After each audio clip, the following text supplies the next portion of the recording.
Once upon a time, in a land where the grass had turned brown and the rivers whispered of better days, lived a little boy named Nilo. His village sat at the edge of the desert, where the earth was dry and cracked, and the sky above was always bright but silent. Nilo loved to play in the sun, but lately the sun felt too hot. The trees had stopped blooming, the animals grew tired, and his grandmother's garden, once full of sweet tomatoes and bright green beans, now drooped and wilted.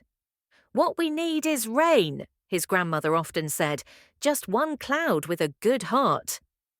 One evening, Nilo climbed the tallest dune behind his home, hoping to find shade, or at least a breeze. But instead of wind, he found something else, something unexpected. Hovering quietly above the hill was a small, puffy cloud.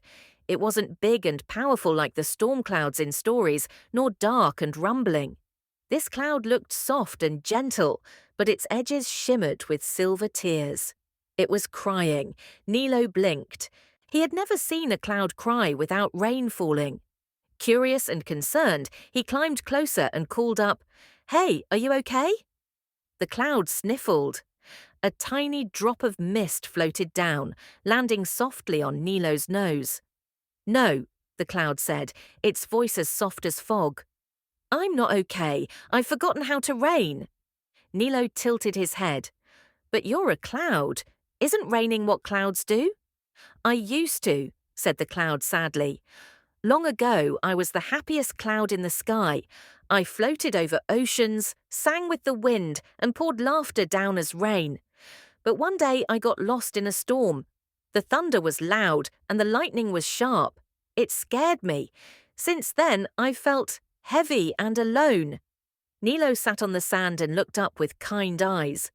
"My grandma says when you're sad, it's okay to cry, but holding everything in makes it harder." The cloud shivered. "But if I cry, there might be too much. What if I flood the world? What if I forget how to stop?" Nilo shook his head gently. "Maybe you just need someone to cry with you, or someone to help you remember how to laugh." "Laugh?" the cloud asked, puzzled. "What's that like?" Nilo grinned and jumped up. "I'll show you." He started to twirl and dance in the sand, his arms flapping like bird wings. He made silly faces, crossed his eyes, puffed his cheeks, and wiggled his ears. The cloud watched, confused at first, but then something stirred in its misty belly. "Did you just giggle?" Nilo asked, pointing. The cloud blinked. "I think I might have." Nilo did a cartwheel and tumbled over himself with a dramatic "oof" and popped up with a handful of cactus flowers on his head like a silly hat. This time, the cloud gave a real giggle. Not a big one, but enough to make the sky sparkle a little brighter. And then, from its soft center, a single drop of rain fell. It hit the sand and vanished. But another followed, then another. "I remember this feeling," the cloud whispered. "It feels like letting go, but in a good way." Rain began to fall, gently at first, like a lullaby sung by the sky. The drops kissed the dry earth, painting it darker, cooler. Nilo laughed and spun with joy. The flowers in the sand lifted their heads. The thirsty trees shivered in delight. From far away, animals poked out from hiding, curious and hopeful. "You're doing it!" Nilo cheered, running with his arms open wide. "I'm raining!" the cloud cried, laughing and crying at once. "I'm really raining!" The sky filled with more clouds, drawn by the laughter and light. They came from far and wide, curious about the little boy and the cloud that had remembered how to feel.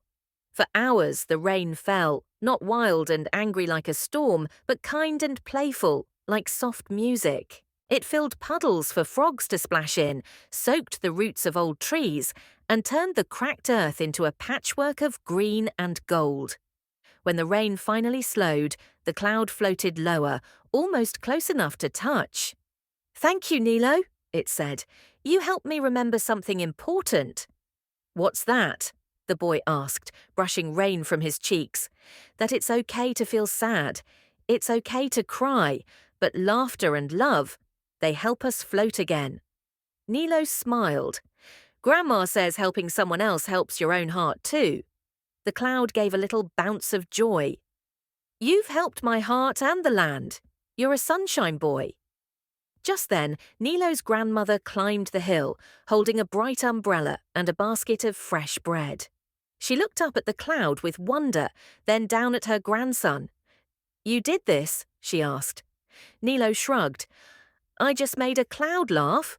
His grandmother laughed too, the sound warm like summer after rain. Well, keep doing that, sunshine boy. From that day forward, the cloud became a guardian of the land. It never forgot how to laugh or cry again. Whenever the earth grew thirsty, it would float back with a soft chuckle and a gentle shower. And whenever Nilo looked up at the sky, he knew he had a friend up there, a cloud that cried, laughed, and rained with heart. Because sometimes even the sky needs a little kindness to remember who it is.